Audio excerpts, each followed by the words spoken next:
আপনি মোবাইল হাতে বসে আছেন, কয়েক সেকেন্ডেই টাকা পাঠাচ্ছেন, লোন নিচ্ছেন, বিনিয়োগ করছেন, সবকিছু যেন একেবারে হাতের মুঠোয়।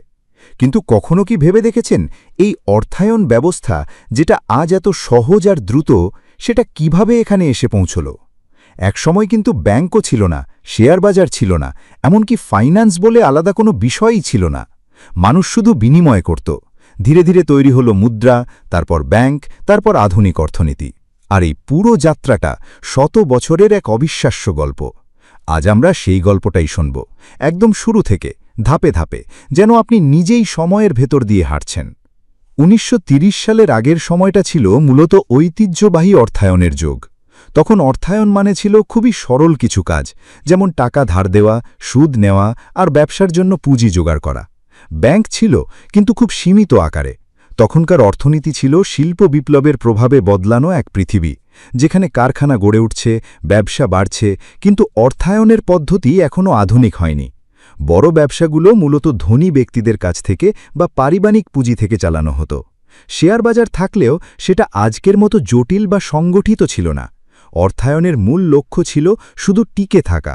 ঝুঁকি বিশ্লেষণ বা ভবিষ্যৎ পরিকল্পনা তেমন গুরুত্ব পেত না। এরপর আসে ১৯৩০-এর দশক, আর এই সময়টাই পুরো অর্থায়ন ব্যবস্থাকে নাড়িয়ে দেয়। কারণ এই সময় ঘটে যায় পৃথিবীর অন্যতম ভয়ঙ্কর অর্থনৈতিক বিপর্যয়, যাকে বলা হয় গ্রেট ডিপ্রেশন। এই সংকট শুরু হয় ১৯২৯ সালের শেয়ার বাজার ধসের মাধ্যমে, আর এর প্রভাব পড়ে পুরো বিশ্বে। হাজার হাজার ব্যাংক বন্ধ হয়ে যায়, মানুষ তাদের সঞ্চয় হারায়, ব্যবসা ধ্বংস হয়ে যায়। এই ঘটনা অর্থায়নের ধারণাকেই বদলে দেয়। তখন মানুষ বুঝতে পারে শুধু লাভ নয়, ঝুঁকি নিয়ন্ত্রণ করাও খুব জরুরি। সরকারও প্রথমবারের মতো অর্থনীতিতে বড় ভূমিকা নিতে শুরু করে। নতুন নিয়ম, নতুন আইন তৈরি হয়, যাতে ভবিষ্যতে এমন বিপর্যয় ঠেকানো যায়। ১৯৪০ সালের দশকে পৃথিবী আবার এক নতুন চ্যালেঞ্জের মুখে পড়ে, দ্বিতীয় বিশ্বযুদ্ধ। এই সময় অর্থায়ন পুরোপুরি যুদ্ধকেন্দ্রিক হয়ে যায়। সরকারগুলো বিপুল পরিমাণ অর্থ সংগ্রহ করে যুদ্ধ চালানোর জন্য। যুদ্ধ বন্ড চালু হয়, মানুষ তাদের সঞ্চয় দিয়ে দেশকে সহায়তা করে। ব্যাংক এবং আর্থিক প্রতিষ্ঠানগুলো সরকারের সঙ্গে ঘনিষ্ঠভাবে কাজ করে। এই সময় অর্থায়নের মূল উদ্দেশ্য ছিল জাতীয় নিরাপত্তা এবং যুদ্ধ পরিচালনা। তবে যুদ্ধের শেষে অর্থনীতি আবার নতুনভাবে গড়ে ওঠার সুযোগ পায়। ১৯৫০ সালটা ছিল পুনর্গঠন আর স্থিতিশীলতার সময়। যুদ্ধ শেষ, পৃথিবী ধীরে ধীরে স্বাভাবিক হচ্ছে। এই সময়ই আধুনিক কর্পোরেট ফাইন্যান্সের ভিত্তি তৈরি হতে শুরু করে। কোম্পানিগুলো বড় হতে থাকে, শেয়ার বাজার আরও সংগঠিত হয়, ব্যাংকিং ব্যবস্থা শক্তিশালী হয়।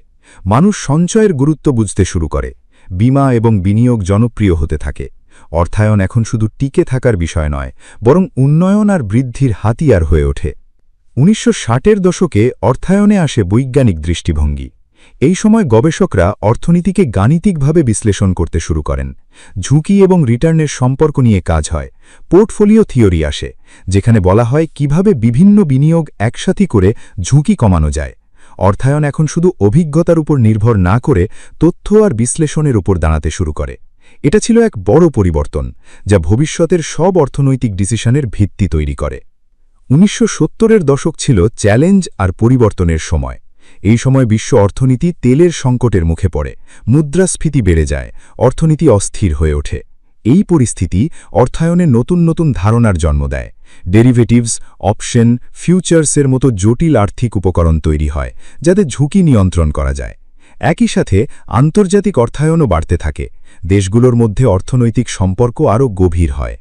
১৯৮০-র দশকে প্রযুক্তি অর্থায়নের জগতে প্রবেশ করে। কম্পিউটার ব্যবহার শুরু হয়, ডেটা বিশ্লেষণ সহজ হয়, ব্যাংকিং দ্রুত হয়ে ওঠে। এই সময় ফাইন্যান্সিয়াল মার্কেটও আরও বড় আর জটিল হয়ে ওঠে। স্টক মার্কেট, বন্ড মার্কেট, আন্তর্জাতিক বিনিয়োগ সবকিছু একসাথে মিলে যায়। তবে এই সময় কিছু ঝুঁকিও তৈরি হয়, যেমন অতিরিক্ত ঋণ এবং বাজারের অস্থিরতা। ১৯৯০-এর দশক ছিল গ্লোবালাইজেশনের যুগ। পৃথিবী যেন একসাথে যুক্ত হয়ে যায়। ইন্টারনেটের আবির্ভাব অর্থায়নকে পুরোপুরি বদলে দেয়। এখন তথ্য দ্রুত ছড়ায়, বিনিয়োগকারীরা সারা বিশ্বের বাজারে অংশ নিতে পারে। ব্যাংকিং ডিজিটাল হতে শুরু করে, অনলাইন ট্রানজ্যাকশন শুরু হয়। অর্থায়ন এখন আর কোনো এক দেশের মধ্যে সীমাবদ্ধ থাকে না, এটা হয়ে ওঠে এক বৈশ্বিক নেটওয়ার্ক। আর ১৯৯০-এর পর শুরু হয় আধুনিক অর্থায়নের যুগ, যেটা আমরা আজ দেখছি। এখানে প্রযুক্তি আর অর্থনীতি একসাথে মিশে গেছে। Mobile banking, online payment, fintech, cryptocurrency সবকিছু যেন অর্থায়নকে এক নতুন মাত্রায় নিয়ে গেছে। এখন মানুষ ব্যাংকে না গিয়েও সব কাজ করতে পারে।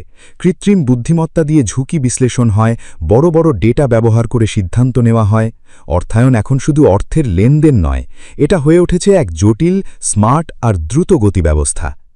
এই পুরো যাত্রাটা যদি আপনি একবার ভাবেন, তাহলে বুঝতে পারবেন অর্থায়ন কখনো স্থির ছিল না। প্রতিটি সংকট, প্রতিটি পরিবর্তন, প্রতিটি নতুন প্রযুক্তি এটাকে নতুনভাবে গড়ে তুলেছে। গ্রেট ডিপ্রেশন শিখিয়েছে ঝুঁকির গুরুত্ব, যুদ্ধ শিখিয়েছে সমন্বয়ের শক্তি, প্রযুক্তি শিখিয়েছে গতির মূল্য, আর আধুনিক যুগ শিখিয়েছে উন্নয়নের প্রয়োজনীয়তা।